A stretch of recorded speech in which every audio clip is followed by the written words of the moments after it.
Media మిత్రులకు video సందేశం పంపిస్తున్నా. అదేంటంటే, సందర్భ నియోజకవర్గ వైసీపీ సమన్వయకర్త మెరుగు నాగార్జున గారు అమరపూర్లో జరిగినటువంటి 2 కేసుల విషయమై అమరపూర్ గ్రామంలోని టీడీపీ నాయకులను మరియు కార్యకర్తలను విమర్శిస్తూ ఒక వీడియో పంపించడం జరిగింది. అది విని దానికి వివరణగా ఈ యొక్క మీడియా సమావేశం ఏర్పాటు చేయడం జరిగింది. ఈ నెల 13వ తారీఖున భోగి సందర్భంగా అమ్మనపూర్లో ఎస్సీ కాలనీలో ఒక కేసు విషయం మాట్లాడాలనుకుంటున్నాను. ఆవులూరి వెంకటేశ్వర్లు అనే వ్యక్తికి 3 కుమారులు. ఒక అతను సాఫ్ట్వేర్ ఇంజనీర్గా అనిల్ అనే కూడా సాఫ్ట్వేర్ ఇంజనీర్గా చేయడం జరుగుతుంది. వాళ్ళు ఆ పల్లెలోనే ఒక ప్రకృతి వ్యవసాయం అనే ఒక ఎకరం పొలంలో ప్రకృతి వ్యవసాయం చేస్తూ ఉన్నారు. ఆ పల్లెలో కొంతమంది ఒకరిద్దరు వచ్చి ఆ పొలంలో పాస్ పోస్తున్నప్పుడు అనిల్ అనే కురవాడు ఏంది పొలంలో పాస్ పోస్తున్న ప్రకృతి వ్యవసాయం చేస్తామని వాళ్ళని మాట్లాడడం జరిగింది. అరే మమ్మల్ని తిడతారని వాళ్ళు కొంచెం అగ్రెసివ్ వచ్చి ఇతని మీద తగాది పెట్టుకొని కర్రతో కొట్టిన వల్ల అతను తలకి 13 కుట్లు పడటం జరిగింది. తల పగిలిన వెంటనే ఆయన హాస్పిటల్లో చేరాడు. హాస్పిటల్ ట్రీట్మెంట్ చేశారు. సహజంగా హాస్పిటల్ చేరినప్పుడు కేసు పోలీస్ స్టేషన్కి వస్తాడు. ఎస్ఐగా దాన్ని పరిశీలించి అతను 13 కోట్లు పడ్డాయని చెప్పి కేసు నమోదు చేయడం జరిగింది. అసలు విషయం ఏంటంటే, కొట్టిన వాళ్ళు వైసీపీ, కొట్టించుకున్న వాళ్ళు వైసీపీ, ఇద్దరు వైసీపీ పార్టీ. గత ఎన్నికల్లో ఇద్దరు అదే పార్టీకి ఒకే పార్టీ చేసినారు. అతను 13 కోట్లు పడి అతను చావు బతుకుల్లో ఉంటే ఎస్ఐ గారు పోలీస్ స్టేషన్లో కేసు పెడితే అది టీడీపీ వాళ్ళు అన్యాయంగా పెట్టించారంటాం అనేది మెరుగు నాగార్జునకి అతనికే సాధ్యం అనిపిస్తుంది. ఇంకొక విషయం ఏంటంటే, పాపం కూలీల మీద కేసు పెట్టారన్నారు. యువతలో కూడా అయితే కదా, వాళ్ళ నాన్న అమ్మనగోలు కనపర్తి బస్ స్టాండ్ సెంటర్లో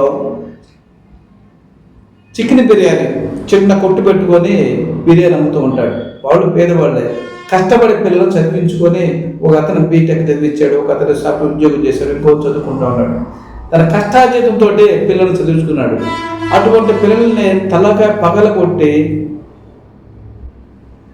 పగలగొట్టి కేసు పెడుతుంది టీడీపీ నాయకులను పెట్టడం అనేది, చేసేరంటం అనేది మెరుగు నాగార్జున చూస్తే ఆశ్చర్యం వేస్తుంది. ఇంకొక విషయం, కనుమ పండుగ రోజు అమ్మనపురం గ్రామంలో ఎస్టీ కాలనీలో, అంటే వాళ్ళని ఇంగిలి అన్నది అంటారు. ఊర్లో ప్రతి ఏరియా కొంత ఏరియా వచ్చి ఆ ఇంటి పనులు చేసుకుంటూ పాచి పని చేసుకుంటూ బ్రతికేవాళ్ళు. వాళ్ళు పండగలకి చాలా సంతోషంగా ఉంటారు. ఒక డీజే బాక్స్ పెట్టుకొని వాళ్ళు ఆ ప్రోగ్రామ్ పెట్టి డ్యాన్స్ చేసుకుంటూ ఆ పండుగను ఎంజాయ్ చేస్తూ ఉంటారు. అదేవిధంగా ఈ పండుగ రోజు కూడా కనుమ పండుగ రోజు వాళ్ళు డ్యాన్స్ పెట్టుకొని వాళ్ళు డ్యాన్స్ చేస్తూ ఉంటే ఈ సాయి అనే కుర్రాడు పోయి ఒక మహిళని ఆ తాగిన మత్తులో అసభ్యకరంగా మహిళ మీద మరి అతను చేంజ్ చేసుకోవటం, అతని అమ్మాయిని లాగి రావడం జరిగింది. అక్కడున్న ఎస్టీలు అందరూ కూడా ఎదురు తిరిగి అబ్బాయిని కట్టేశారు, పట్టుకున్నారు. అందరూ పట్టుకొని ఊళ్ళో చెప్పి ఉదయాన్నే పోయి స్టేషన్లో కేసు పెట్టడం జరిగింది. అసలు ఆ అమ్మాయిని పట్టుకున్నారా లేదా, గొడవ జరిగిందని ముందర తెలుసుకున్నారా మీరు? వాళ్ళు ఏమి తెలియని వాళ్ళు ఒక ఎస్టీ మహిళను పోయి అన్యాయంగా కేసు పెట్టించారు. ఎవరు వస్తారు? అసలు అమ్మనబోళ్ళు మీకు తెలుసో లేదో, ఎస్సీ ఎస్టీ కేసులని అమ్మనబోళ్ళు ఎవరి నాయకులు ప్రోత్సహించరు. మాకు వీర చౌదరి అనే ఒక నాయకులు ఉన్నారు అక్కడ. ఏ రోజు కూడా నేను ఎస్సీ మా ఎస్సీ నేను మండల పార్టీ అధ్యక్షుడిగా ఉన్నాను.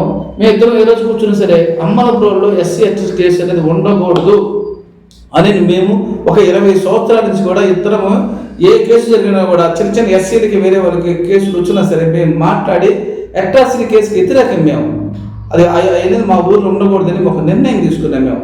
అప్పటి నుంచి ఈ రోజు కూడా లేదు.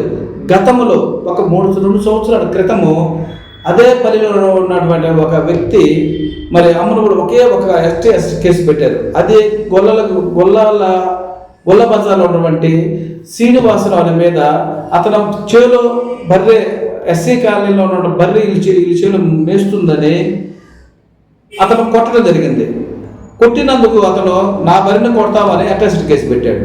అదే వీరా చౌదరి మేము పోయి మాట్లాడి అడ్రస్కి కూర్చొద్దయ్యా వాళ్ళ బర్రె మేస్తుంది కాబట్టి అని కొట్టాడు, ఇదో పరిష్కరించుకుందామంటే అదే వైసీపీ సర్పంచ్, ఇప్పుడు ప్రజెంట్ వైసీపీ సర్పంచ్ తమ్ముడు అడ్రస్ కేసు పెట్టాడు. అమ్మనపాడులో మొట్టమొదటి ఎక్స్రే కేసు వైసీపీ వాళ్ళు పెట్టిందే. మేము ఎప్పుడు అడ్రస్ కేసులకి మేము వ్యతిరేకం, ఏదైనా ఉంటే పరిష్కరించుకుంటాం.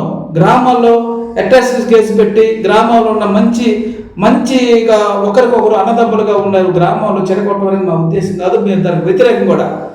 మీరు వచ్చి ఇప్పుడు ఎవరో అట్రాసిటీని ప్రోత్సహించారు అని గ్రామాల్లో మీరు తగాదులు పెట్టడం, ఒకరిగా మా ఉన్నటువంటి మంచి సంబంధాలు చెరగొట్టడం అనేది కరెక్ట్ కాదు. మీరు ఇంకొక మాట కూడా అన్నారు, మేము పెడతాము మేము చేస్తాము అనే మాట చాలా తప్పు. ఆ మాట వెనక్కి తీసుకోండి. ఎప్పుడు కూడా అది మాకు టీడీపీ పార్టీకి లేని అలవాటు. మీ పార్టీ గ్రామం ఉంటే తెలిసిందే ఉంది, ప్రత్యేక చెప్పాల్సిన అవసరమే ఉంది. ఎస్ఐల మీదే అట్రాసిటీ కేసు పెట్టారు. మీ చరిత్ర ఘనం, మీ గురించి చెప్పాల్సిన అవసరమే లేదు. మీరు ఒక్క నిమిషం కళ్ళు మూసుకుంటే మీ చరిత్ర అంతా మీకే తెలిసింది. సిగ్గుపడతారు, మీరు మాట్లాడడానికి సిగ్గుపడతారు. మా గ్రామంలో కుల వ్యవస్థ అసలు లేదు. అందరు నాయకులు సంతోషంగా ఉన్నాం, ఒకరికొకరు హెల్ప్ చేసుకుంటూ. చిన్న చిన్న రాజకీయంలో ఎలక్షన్ అప్పుడు వస్తూ ఉంటాయి, చిన్న చిన్న విషయాలు జరుగుతూ ఉంటాయి, మరి మంచిగా ఉంటాం. మాకు మెయిన్ మా గ్రామ అభివృద్ధి ధ్యేయంగా పనిచేస్తున్నాం. నేను ఒక ఎస్సీ నేను ఈ మండల పార్టీ అధ్యక్షుడిని అయ్యానంటే మరి నేను అందరితో ఎంత బాగుండబట్టి. మాకేమైనా విభేదాలు ఉంటే ఇదే ఈ నాగపూడి మండలంలో అందరూ ఓసీలు ఎక్కువ, కానీ ఒక ఎస్సీ క్యాండిడేట్కి మండల పార్టీ అధ్యక్షుడు ఇచ్చారంటే మరి ఒకరితో ఒకరికి సంబంధాలను పట్టించుంటారు. ఆలోచించేవా? ఒకసారి ఆలోచించండి. ఈ రాజకీయాలు తప్పు కాదు.